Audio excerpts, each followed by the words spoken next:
La grabación. Ok.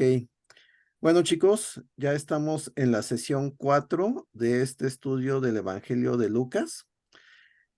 Y pues vamos a comenzar. Esos son los temas que vamos a ver el día de hoy de forma directa o indirecta. Ya estamos en el capítulo 6 al 8 del Evangelio de Lucas. Y vamos a ver acerca del reino de Dios, de la sanidad, del sábado, de parábolas, de gentiles, de fe y acerca del perdón de pecados. Como introducción, eh, quiero platicarles esta idea que es acerca de cómo entender el- la literatura judía o las escrituras, digamos que el canon bíblico. eh, y algo que debemos entender es que cuando nosotros estamos leyendo ese tipo de literatura, no vamos a entender muchas cosas en un inicio. Vamos a agarrar algunas cosas, vamos a entender algunas cosas que a lo mejor en un principio parecen claras. Y pues bueno, conforme vamos leyendo más, más a fondo la Biblia y la volvemos a releer, poco a poco vamos entendiendo mejor, ciertas ideas que en un principio no entendíamos con claridad. Y mejor aún, escrituras que queríamos entender, las vamos a entender todavía mejor o de una manera clara o correcta. Esto que les estoy comentando se le conoce como, pues es que estamos adquiriendo la sabiduría de una manera de espiral, una espiral ascendente. Vamos a ir recorriendo lo que dicen las escrituras y conforme nosotros vamos entendiendo, vamos a releer las escrituras y eso nos va a permitir que entendamos un poco más. Y es como una espiral donde vamos dando círculos, pero no nos quedamos en el mismo lugar, sino vamos creciendo en cuanto al conocimiento y el entendimiento de las escrituras. También vamos a ir relacionando ideas y conceptos, vamos a ir teniendo, digamos que es como cuando jugamos, no sé si a ustedes les pasó, cuando jugábamos bocho blanco, de que estabas con alguien y decías, pues vamos a jugar bocho blanco. Y cada vez que veías un auto, un bocho, que fuera blanco, pues si lo veías primero le pegabas a tu compañero. Cuando jugabas eso, comenta, no ponías atención en qué carros pasaban a tu alrededor, pero cuando jugabas eso, ponías más atención en el tipo de carro y en el color. Y te dabas cuenta que pasaban que pasaban esos carros y ponías más atención y eso te ayudaba a detectarlos luego, luego. Pues bueno, cuando leemos las escrituras pasa algo similar. Ya sabemos en dónde poner nuestra atención, en qué palabras debemos fijarnos y cómo se relacionan con otras palabras que están dentro de ese argumento y cómo todo eso se relaciona con una idea en general. Ese es el campo semántico.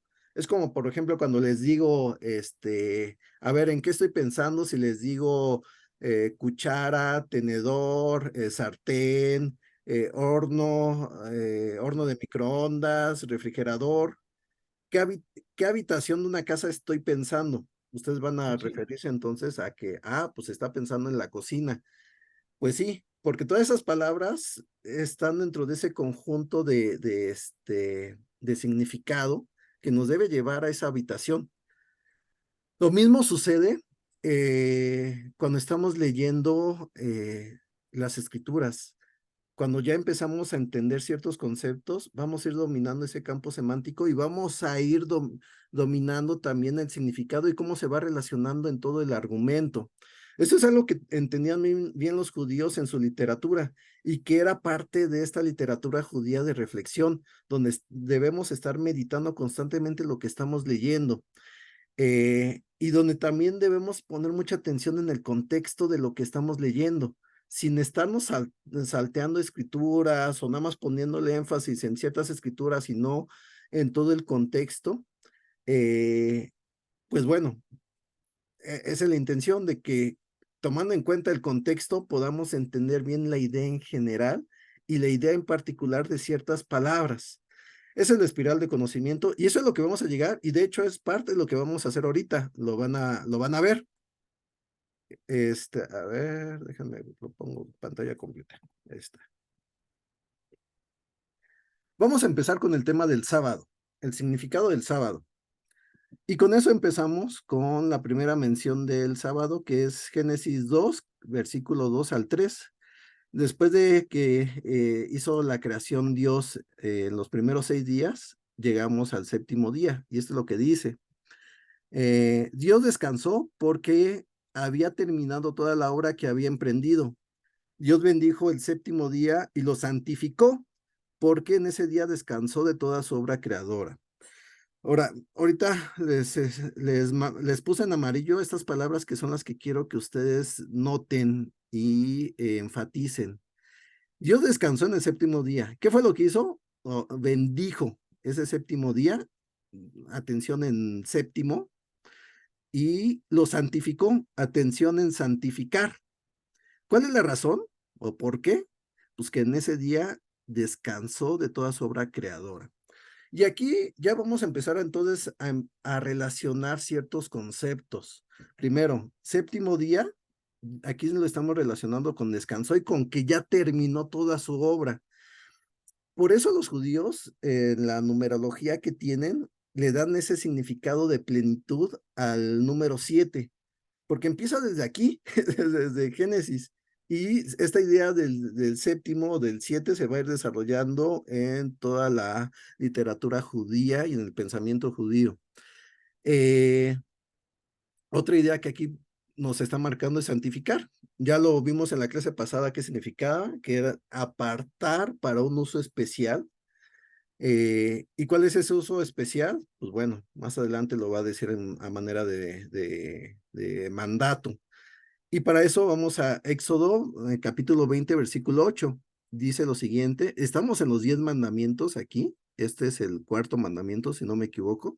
Dice lo siguiente, acuérdate del día sábado para santificarlo. Trabaja 6 días y haz en ellos todo lo que tengas que hacer, pero el día séptimo será un día de reposo para honrar al Señor tu Dios. No hagas en ese día ningún trabajo, ni tampoco tu hijo, ni tu hija, ni tu esclavo, ni tu esclava, ni tus animales, ni tampoco los extranjeros que vivan en tus ciudades, porque en esos 6 días el Señor porque en esos 6 días hizo el Señor los cielos y la tierra, el mar y todo lo que hay en ellos, y descansó el séptimo día. Por eso el Señor bendijo y consagró el día de reposo. Este es el cuarto mandamiento. Y lo que nos está pidiendo es que santifiquemos el sábado. Volvemos a repetir esta palabra santificar, apartar para un uso especial. ¿Y cómo nos dice que lo hagamos? Pues bueno, que tengamos en cuenta esta parte, ¿no? Que es un día de reposo para honrar al Señor tu Dios. Entonces ese día no tenemos que hacer ningún trabajo, pero no solamente nosotros, sino tampoco nuestra familia, tampoco los esclavos también esa es una palabra que tengan aquí en cuenta, los esclavos tampoco, los animales tampoco, tampoco los extranjeros, y por extranjeros me refiero a todo, o se refiere a todos los que no son de Israel, en otras palabras, a los gentiles. Pues bueno, todos ellos que vienen de otro lugar y que están ahí viviendo, pero que no son de Israel, pues también deben respetar el sábado. Si se dan cuenta, el énfasis está en el descanso y en santificar. Aquí esta oración también es importante para honrar al Señor tu Dios. Tengan en cuenta todo esto porque es importante para entender la discusión de Jesús con los fariseos o con los judíos en su época. Y aquí ya llegamos entonces a esa parte, con Jesús. En Lucas 6, versículo 1 al 4, sucede lo siguiente. Un sábado, al pasar Jesús por los sembrados, sus discípulos arrancaron unas espigas de trigo y las frotaban entre las manos para comérselas. Por eso algunos de los fariseos dijeron, ¿por qué hacen esto? ¿Por qué hacen ustedes lo que está prohibido hacer en día sábado? Jesús contestó, ¿nunca han leído lo que hizo David en aquella ocasión en que él y sus compañeros tuvieron hambre? Entró en la casa de Dios y, tomando los panes consagrados a Dios, comió lo que solo a los sacerdotes les es permitido comer, y dio también a sus compañeros.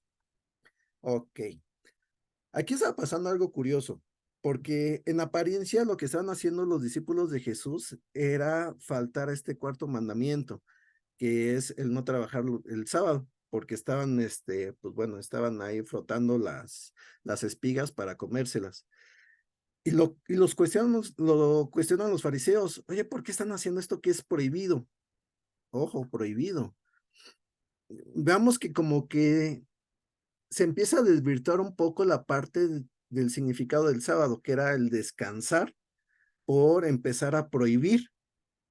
Y pues bueno, lo que le contesta a Jesús también es muy significativo. Hace referencia a un hecho que está en las escrituras, que es cuando David, ¿qué sucedió aquí? David comió del pan consagrado ofrecido a Dios, que solamente lo pueden comer los sacerdotes.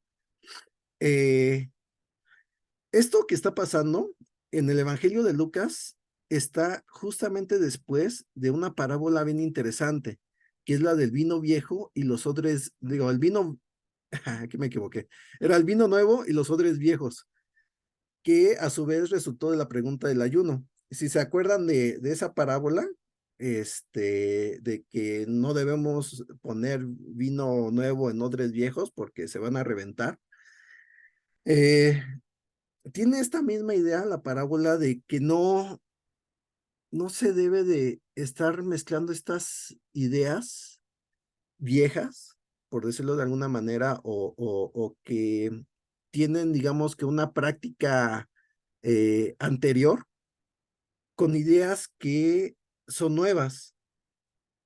Ahí ya se va a ir desarrollando y lo está diciendo en el contexto de estas prácticas que pues llevan una gran tradición de antemano, que es el ayuno y que es el respetar el sábado. ¿Y qué es lo que está haciendo Jesús aquí? Es como, a ver, piensen un poco en lo que significa esto y no solamente los prohíban o los hagan por hacer. Vean cuál es el significado y vean que estas prácticas, más que sean prohibitivas, debieran ser liberadoras. Y con esto que lo que está también haciendo Jesús es haciendo referencia a lo que pasó en Primera de Samuel, capítulo 21, versículo 1 al 6, que es curioso lo que pasa porque se está refiriendo a David cuando está escapando de Saúl y necesita alimentarse y necesita un momento también de descanso junto con sus compañeros. Entonces se encuentra con un sacerdote, con Ahimelech, y le pide algo de comer. Y él dice, no, pues ahorita no tengo de comer más que el pan consagrado, pero si ustedes ya se consagraron a Dios, pues se los puedo dar sin problema. Y es lo que pasa, se los da, les da ese pan que iba dedicado a los sacerdotes y a Dios. Y no pasa nada. Ahora, aquí no lo pidió David, quien se lo ofreció fue el mismo sacerdote y lo vio como algo permisivo. Entonces, aquí lo que le está cuestionando Jesús a los fariseos es, ¿por qué aquí no pasó nada de algo que aparentemente es prohibido? ¿Y por qué no es cuestionado esto que hizo David, que aparentemente es prohibido? Pues bien, más adelante hace otra afirmación, que es esta. El Hijo del Hombre es Señor del sábado. Aquí necesito hacer una pausa, primero. Eso que están cuestionando los fariseos, pues pareciera válido. O sea, porque al final, si ustedes vieron el cuarto mandamiento, dice que no hagamos nada. Pero también dice que el sábado debe ser dedicado para honrar al Señor. Y cuando ellos estaban criticando y haciendo, digamos que, haciendo prohibiciones innecesarias a los discípulos de Jesús, pues realmente no se estaba honrando a Dios. Y aquí es donde también nosotros nos debemos preguntar qué tanto nosotros podemos caer en esa misma situación de los fariseos, de no entender el espíritu o la intención de un mandato y empezar a practicarlo de forma que en vez de que sea para honrar al Señor, de honrar a Dios, estemos haciendo lo contrario. Esta falta de entendimiento de lo que origina el mandamiento es a lo que solemos llamar como legalismo, y es lo que estaban haciendo los fariseos. Regresemos aquí a la diapositiva. Eh, Jesús les dice, el Hijo del Hombre es Señor del sábado, o sea que Él está diciendo que tiene autoridad sobre el sábado, sobre esta práctica. Aquí resalto lo curioso. Si ustedes ya estuvieron haciendo estos ejercicios de cómo se titulaba Jesús, se habrán dado cuenta que Jesús, la manera en que él se autonombraba, su manera favorita de hacerlo, era con esto, el Hijo del Hombre. Por ahí había un video que explicaba un poco más este título. De hecho, ahorita vamos a platicar un poco de él.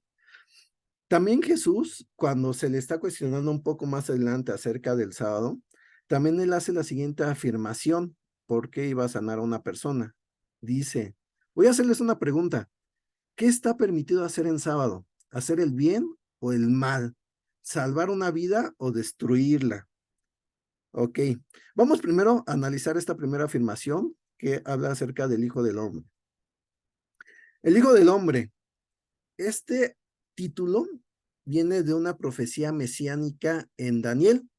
En Daniel 7, versículo 13 al 14 dice lo siguiente: en esa visión nocturna vi que alguien con el aspecto de un hijo de hombre venía entre las nubes del cielo. Se acercó al anciano de Días, se acercó al anciano de Días, fue llevado a su presencia y se le dio autoridad, poder y reino. Todos los pueblos, naciones y lenguas lo adoraron. Su dominio es eterno y no pasará. Su reino jamás será destruido. Jesús está haciendo referencia con este título a esta profecía, que es algo que se nota cuando nosotros tenemos versiones de la Biblia ya un poco más textuales, más literales. Pues bien, para entender entonces esto que está pasando de esta persona o este ser que tiene el aspecto de un hijo del hombre y que viene entre las nubes del cielo, tendríamos que ver el contexto también de la profecía, que habla acerca de 4 bestias, y ver a qué se refieren esas bestias. A grandes rasgos se refieren a los imperios que iban a empezar a dominar. Entonces, lo que está diciendo es que básicamente después de esos imperios, va a venir este Hijo del Hombre de entre las nubes y se le va a dar toda autoridad, poder y reino, y va a tener su dominio eterno. Yo les recomiendo que lean bien la profecía, que la estudien mejor, para que puedan ver cómo se va relacionando con lo que Jesús quería que notaran de él y que vieran de él.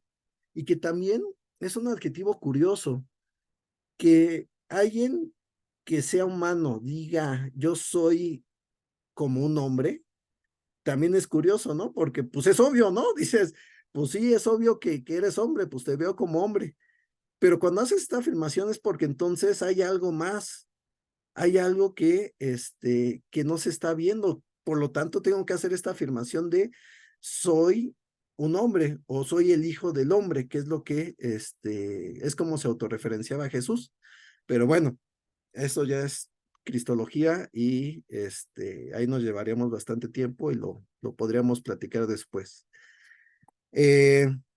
Vamos entonces a la segunda afirmación de Jesús. Esto de, voy a hacerles una pregunta: ¿qué está permitido hacer en sábado? ¿Hacer el bien o el mal? ¿Salvar una vida o destruirla? Y quiero hacer énfasis en esta palabra de salvar. Salvar viene del griego soter, y que en su raíz más pura significa sanidad, es sanar. Significa lo mismo, salvar y sanar. Entonces, cuando ustedes vean esta palabra de salvar, van a darse cuenta que es del griego soter. Pero entonces tenemos que entender un poco cuál es el concepto de esto de salvación, porque nosotros nada más lo relacionamos con salvar nuestra alma, pero es un concepto más amplio. Este concepto de sanar no solamente se refiere a una curación física, no solamente es que yo me sienta bien físicamente o me haya curado me haya curado de alguna enfermedad, sino también es estar sano en todo sentido, en el sentido físico, emocional y espiritual. Yo voy a tener una sanidad en mi pensamiento, en mi espiritualidad, en todo mi ser. Eso es tener sanidad. En esta palabra, ese es el concepto que engloba. Y sí, o sea, también es salvar. pero voy a insistir, el concepto es más amplio que el simple hecho de salvar nuestras almas y ya. Y es lo que significa Jesús, al fin y al cabo. Y Osus, o bueno, esta parte se me olvidó el nombre. Bueno, como va acabando el nombre de Jesús, eso es lo que significa salvar o sanidad. Es la misma raíz de Soter. Y obviamente también en hebreo también tiene el mismo significado de Dios salva, cuando cuando se refiere a Yeshua. 10 minutos, ok. Entonces, es lo que vino a hacer Jesús en su ministerio, este amplio concepto. Cuando van los enviados de Juan el Bautista a preguntarle a Jesús si era él el que tenía que venir o no era el bueno y a lo mejor venía otro después, Jesús les responde, vayan y cuéntenle a Juan lo que han visto y oído. Los ciegos ven, los cojos andan, los que tienen alguna enfermedad en su piel son sanados, los sordos oyen, los muertos resucitan y a los pobres se les anuncian las buenas noticias. Y este concepto englobado, eso es salvar, es soter, es sanar. Y también hay una relación entre sanidad y santidad. Si ustedes vieron el video de santidad, recordarán cuando se refiere a la metáfora o a la profecía del carbón, lo que sucede en Isaías capítulo 6, versículo 1 al 10. Isaías está en la presencia de Dios y pasa lo siguiente. Y se decían uno al otro, estaban hablando de los querubines. Santo, santo, santo es el Señor de los ejércitos. Toda la tierra está llena de su gloria. Aquí estamos haciendo la referencia de la santidad de Dios. Cuando se repite 3 veces una palabra para para los judíos, es algo que se está reforzando. Antes no se decía es que es muy santo o es el santo de los santos en cuanto a los judíos. Ya en la versión griega sí, ahí dice Señor de señores. Pero por ejemplo, para los judíos si querían decir que algo era lo más de lo más, repetían la palabra 3 veces, santo, santo, santo. En otras palabras, estaba ante el más santísimo de todos. Y más adelante dice, en ese momento voló hacia mí uno de los serafines, traía en la mano una brasa que con unas tenazas había tomado del altar. Con ella me tocó los labios y me dijo, mira, esto ha tocado tus labios, tu maldad ha sido borrada y tu pecado perdonado. Entonces, ¿qué es lo que pasa? Pues bueno, Isaías ya tenía este pensamiento de lo que iba a pasar con la santidad con alguien que no era santo. Y básicamente es de que iba a ser destruido. Y tiene miedo. Entonces se le acerca el serafín, perdón, hace rato dije que Rubín era un serafín. Se le acerca con una brasa o un carbón encendido y con eso lo toca en sus labios y le dice, tu maldad ha sido borrada y tu pecado perdonado. ¿Les recuerda esto? Algo que haya dicho Jesús y tu pecado perdonado. ¿Y en qué momento lo dice? Lo vamos a ver. Lo que decía el video es que entonces esto abre un panorama más amplio hacia los judíos, que es que no solamente para que tú seas santificado, tienes que ungirte o inclusive esta ceremonia de purificación para entrar al templo, sino que ahora sucede algo curioso. Un objeto puede santificar al momento de que te toca. En este caso, un carbón que voy a insistir, hay que pensar en las características del carbón en cuanto a la santidad. ¿Por qué un carbón encendido? ¿Cómo relacionamos la santidad? Muchas veces con el fuego. Es curioso esta relación. ¿Y qué es lo que pasa con Jesús entonces? Pues Jesús actúa a manera de ese carbón para santificar y a su vez sanar. Y lo vemos varias veces en Lucas. Vemos estos ejemplos. Así que toda la gente procuraba tocarlo porque de él salía poder que sanaba a todos. Al ver esto, el fariseo que lo había invitado dijo para sí, si este hombre fuera un profeta, sabría quién es la que lo está tocando y qué clase de mujer es una pecadora. Más adelante también Dice, había entre la gente una mujer que hacía 12 años padecía de hemorragias, sin que nadie pudiera sanarla. Había gastado todo lo que tenía en médicos. Ella se le acercó por detrás, tocó el borde de su manto y al instante cesó su hemorragia. Lo cual también esto es una referencia de Levítico 15:19, que dice lo siguiente: cuando a una mujer le llegue su menstruación, quedará impura durante 7 días. De nuevo se repite esta palabra, 7 días. Todo el que la toque quedará impuro hasta el anochecer. Entonces, en la época de Jesús se tenía muy claro esto, que si tú tocabas a algún enfermo, y sobre todo cierto tipo de enfermedades, como por ejemplo esto, de las hemorragias de la mujer, quedabas impuro. Y lo que hace Jesús es revertir la idea. Es, oh, no, ahora va a ser al revés. Ahora, si yo toco a alguien impuro, esta persona va a quedar santificada, va a quedar sanada. Es lo que hace Jesús. Y ojo, es lo que también, como es lo que va a hacer el reino de Dios. Va a actuar como esta parte de lo que está haciendo Jesús.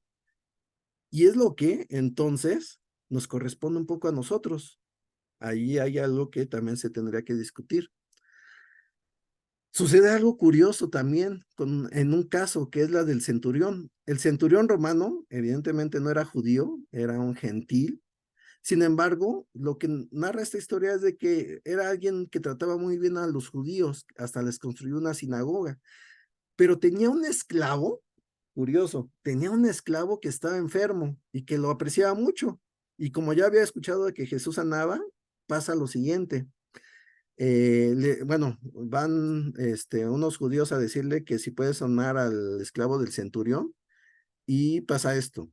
Así que Jesús fue con ellos. No estaba lejos de la casa cuando el centurión mandó unos amigos a decirle: Señor, no te tomes tanta molestia, pues no merezco que entres bajo mi techo. Por eso ni siquiera me atreví a presentarme ante ti, pero con una sola palabra que digas, quedará sano mi siervo, porque yo mismo soy un hombre sujeto a órdenes superiores y además tengo soldados bajo mi autoridad. Le digo a uno ve y va, y al otro ven y viene. Le digo a mi siervo haz esto y lo hace. Al oírlo, Jesús se asombró de él y volviéndose a la multitud que lo seguía, comentó: les digo que ni siquiera en Israel he encontrado una fe tan grande. Hay que notar 3 cosas de esta historia. La primera es, el centurión tenía una fe tan grande que ni siquiera fue necesario que Jesús tocara a su siervo para que sanara. Y es curioso, porque si se dan cuenta, los otros casos pues eran más judíos, pero este que fue un gentil y donde el mismo centurión dice, ni siquiera tienes que ir a tocarlo, tú tienes la autoridad para sanarlo, pues solamente con una orden. Y aquí se da todavía una evolución de la idea, ya no es necesidad esta parte de tocarlo, sino el simple hecho de que sea una orden de Jesús, la persona queda sanada. Notar también que no es judío y que esto lo reconoce Jesús cuando dice que ni siquiera en Israel ha encontrado a alguien con una fe tan grande. Y otra cosa a notar de esta historia es que todo esto sucede en un contexto donde lo que está narrando Lucas, hay muchas historias acerca de la autoridad de Jesús, donde puede calmar las tormentas, donde puede perdonar. Vean cómo es todas las ideas que están aquí englobadas en el contexto de esta escritura tienen que ver con la autoridad de Jesús. Y pues bueno, esto es importante y es algo que debemos tener en cuenta al momento de hablar del reino de Dios y de nosotros como parte de ese reino. Tenemos que entonces que hablar acerca de fe. ¿Qué es la fe? Pues bueno, aquí lo vamos a parar tantito porque ya casi se va a acabar el tiempo. Voy a dejar de compartir. A ver, chicos, aquí les tengo que comentar. Ahorita nos conectamos con mi sesión. Solamente que a veces yo tengo el problema de que cuando quiero volver a conectar me pide que me espere 5 minutos. Entonces, si llega a pasar eso, si no se pueden conectar de inmediato, les pido que esperen 5 minutos para volverse a conectar, ¿vale? A todas maneras les escribo por el chat para decirles, ya se pueden conectar. pero si no se pueden conectar de inmediato, no se preocupen, esperen 5 minutos y nos volvemos a conectar todos, ¿vale? Bueno, entonces lo finalizo.